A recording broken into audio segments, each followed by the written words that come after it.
15 வருஷம் பழமையான மலை ஈச்ச மரத்தை தேடி அதை பக்குவமா செதுக்கி பதப்படுத்தி ரொம்ப ரொம்ப அரிதான மலை ஈச்சம் கல்லை இறக்கணும். ஒரு மர கல்ல ஒரு வாரம் தொடர்ந்து சாப்பிட்டா உடம்பு கல்லு மாதிரி வலுவாகும்னு பெரியவங்களே சொல்லியிருக்காங்க. ஈச்சங்கல்லை எடுக்க சரியான பருவ காலம்னா அது மார்கழி மாசத்தோட முடிவு காலங்கள் தான். இந்த சமயத்துலதான் ஈச்சம்பாளைகள் ஈச்சங்காய்களா காய்க்க தொடங்கும். ஈச்சங்கல்லை எடுக்க 15 வருஷம் பழமையான இந்த மாதிரி மலை ஈச்ச மரம் தான் சரியா இருக்கும். இப்ப கல்லி இறக்குறதுக்கு ஏத்த மாதிரி ஈச்ச மட்டைகளை வாட்டமா வெட்டி எடுத்துக்கலாம்.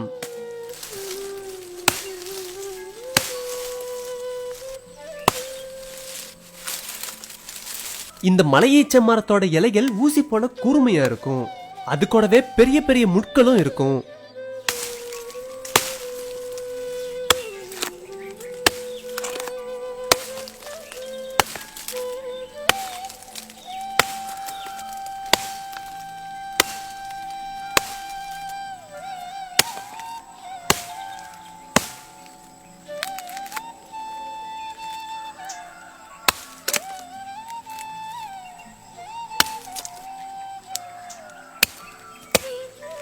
ஈச்ச மரத்தோட குருத்து பகுதிகள் நெருங்கினதும் மட்டையோட வெள்ளை நிற பகுதிகளை பார்க்க முடியும்.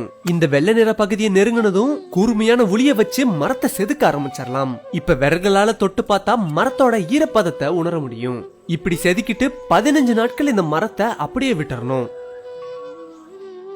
மலை ஈச்சை பெரிய ஈச்சைன்னு 2 வகை மரம் இருக்கு.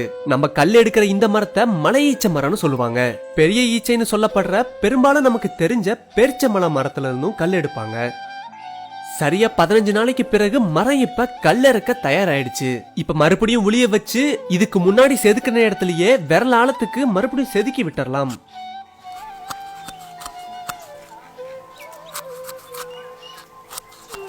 இப்ப ஒரு மூங்கில் பட்டிய கூர்மையாக்கி கல்லு வடிகிறதுக்கு ஏத்த மாதிரி மரத்தோட சேர்த்து பதிச்சு விட்டுறலாம்.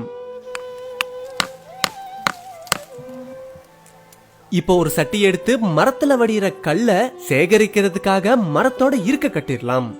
இந்த ஈச்சங்கல்லோட வாசனை தேனீக்களையும் பூச்சிகளையும் ஈர்க்க ஆரம்பிச்சிடும். தேனீகளும் குப்பைகளும் சட்டியில விழாம இருக்க கோணிய வச்சு இறுக்கமா மூடி வச்சிடலாம். ஒரு நாள் விட்டு ஒரு நாள்னு மரத்தை சரியா செதுக்கி விடணும்.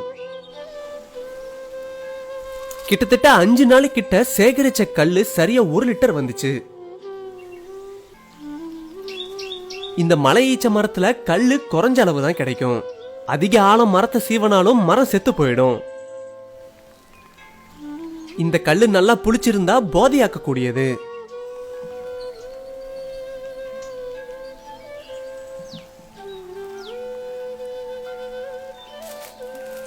இதே சட்டியில சுண்ணாம்பு தடவி பதனியும் இறக்க முடியும். அப்படி இறக்கிற பதனிலிருந்து வெள்ளம் கற்கண்டியும் தயாரிக்க முடியும்.